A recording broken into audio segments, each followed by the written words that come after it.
Kayar. Fondé en 1874 par le Jaraaf Mor Ndoye, la localité a été érigée en commune en 2002. La commune de Kayar se situe sur la partie sud de la Grande Côte sénégalaise, plus précisément à 58 km de Dakar et à 40 km au nord-ouest de Thiès.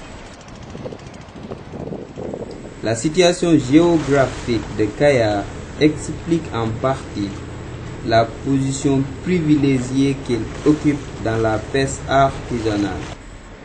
Influence hydroclimatique favorable, alliée à la présence d'une fosse marine qui rompt la barre à ce niveau, offrant des conditions exceptionnelles de pêche. Dans cette ville, la principale activité économique est la pêche artisanale. Près de 90% de la population kayaroise dépend directement ou indirectement de la mer. En période de campagne de pêche, qui va de janvier à juin, la flotte atteint à des centaines de pirogues. Depuis 2008, l'appétit des Asiatiques pour le poisson sabre de mer, qui jadis était considéré par les pêcheurs comme inutile, voire néfaste, car il est réputé pour ne pas coexister avec d'autres espèces, est devenu la source d'une manne financière inespérée, procurant des revenus jamais perçus par les pêcheurs venus de tout le littoral sénégalais, à leurs familles et à tous ceux qui viennent d'ailleurs, saisonniers et permanents, qui travaillent dans ce domaine de la pêche. C'est la période du sabre de mer. De ce fait, il y a de l'argent. Les gens viennent de partout pour travailler. Les gens gagnent et investissent ici, tandis que les autres l'amènent chez eux. À cet instant, on rend grâce à Dieu. Les pêcheurs, les mareyeurs, commerçants, de même que les femmes qui viennent acheter pour l'emporter en bénéficient.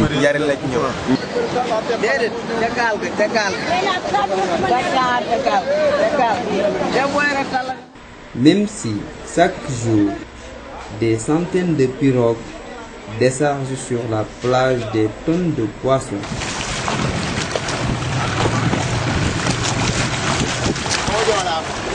la pêche du poisson sabre de mer n'est pas du tout facile.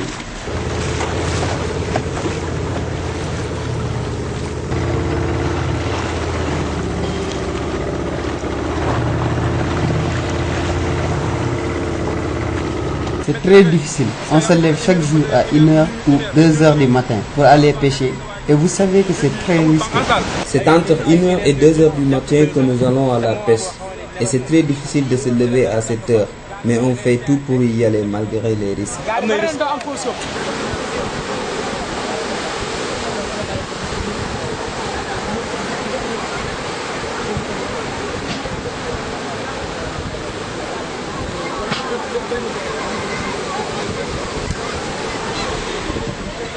Oui, difficile, mais très avantageux. L'économie de la commune est relancée pendant cette saison. Les revenus passent presque du simple au quadruple. Il est même considéré que pêcher le sabre de mer est une activité capitale et tout le monde y trouve son compte. Les pêcheurs,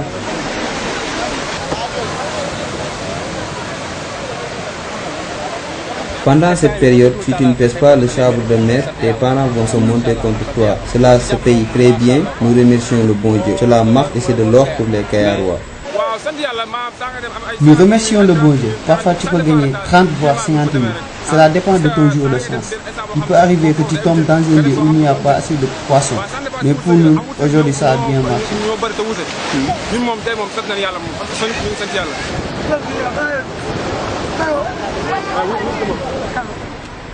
Les familles des pêcheurs qui, à partir de 10 h du matin, descendent sur la plage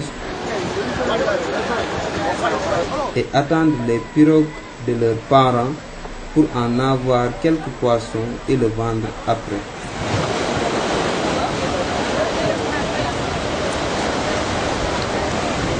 Je viens pour avoir quelque chose. La dépense quotidienne à l'aide de mes amis. Comme celui-là, c'est mon frère. Des fois, je rentre à la maison avec 13 000, voire 20 000 francs. Même pour les Kayaroises mariées hors de la ville, reviennent pendant cette période. Les Kayaroises qui font leur ménage ailleurs, même à Saint-Louis, reviennent pendant cette période.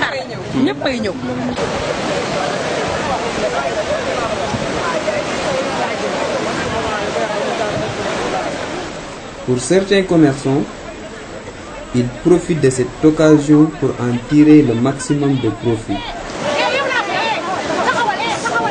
Avant cette période, j'affectais d'autres espèces, mais une fois la campagne ouverte, j'affecte du sable de mer. Il n'y a pas de poisson plus cher que cette espèce. Pour d'autres, ce n'est pas le cas parce que les prix sont chers. Le sabre de mer n'est pas à notre portée. C'est pourquoi nous affectons les autres espèces. Pour ce sabre de mer, on te taxe 1500. Vraiment, les soins nous ont pris. Pour les marieurs, cela paye très bien. Nous travaillons par financement. Par exemple, on te donne 10 millions et te dit d'acheter du poisson. Mais tout cela se fait 2 mois avant l'ouverture de la campagne.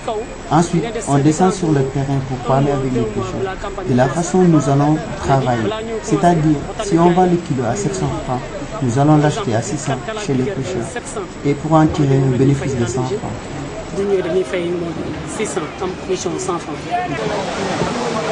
Les rabatteurs, les porteurs de quai, tout le monde en gagne quelque chose.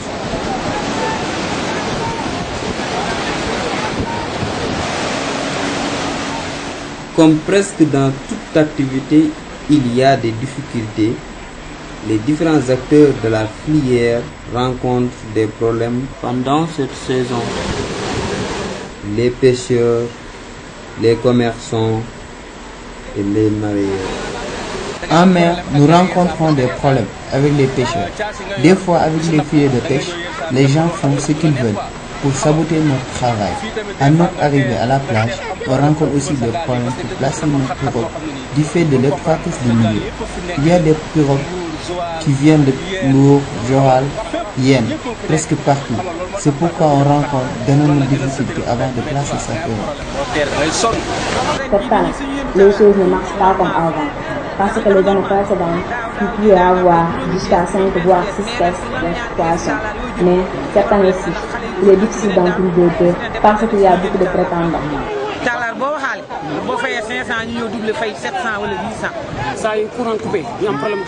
La plupart du temps, quand les frigoristes viennent, ils n'amènent pas de la glace. Supposant qu'il y a des usines à Kaya, de ce fait, s'il y a délestage, nous rencontrons d'énormes problèmes pour trouver de la glace.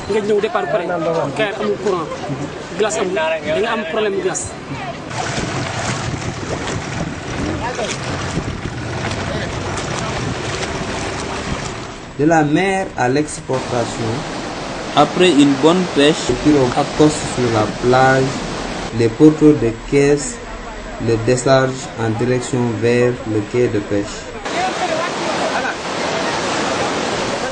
Et les marieurs achètent pour les entreprises. Du quai de pêche, il sera amené dans les usines. Nous, on fait congeler. Donc congelé, il n'y a pas pratiquement beaucoup de détails. Le produit est débarqué au niveau de la plage, donc acheminé au niveau du quai. Le marieur, avec ses bacs, donc ils font le pesage là-bas. Une fois qu'ils pèsent le produit, il y a un véhicule qui est là-bas, donc qui attend. Donc après, on place le produit, on le met dans le véhicule l'achemine à l'usine.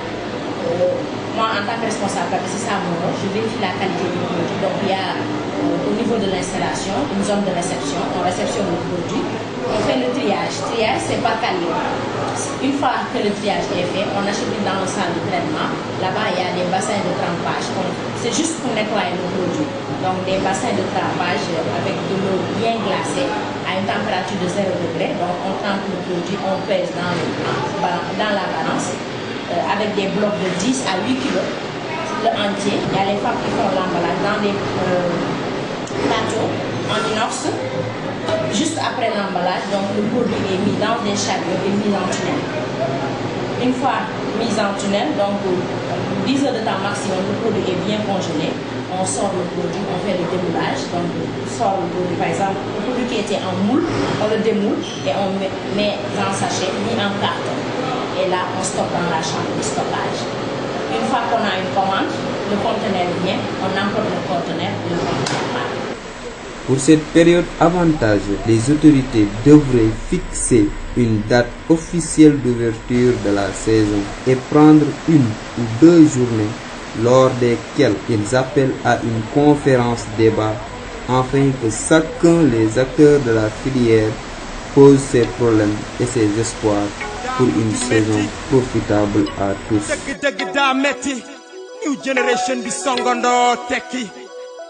waaye bu ñëpp di yuuxu nga yuuxu duñu la dégg def lu jekk doon dëgg na ngeen ma dégg dañ ko songandoo benn baat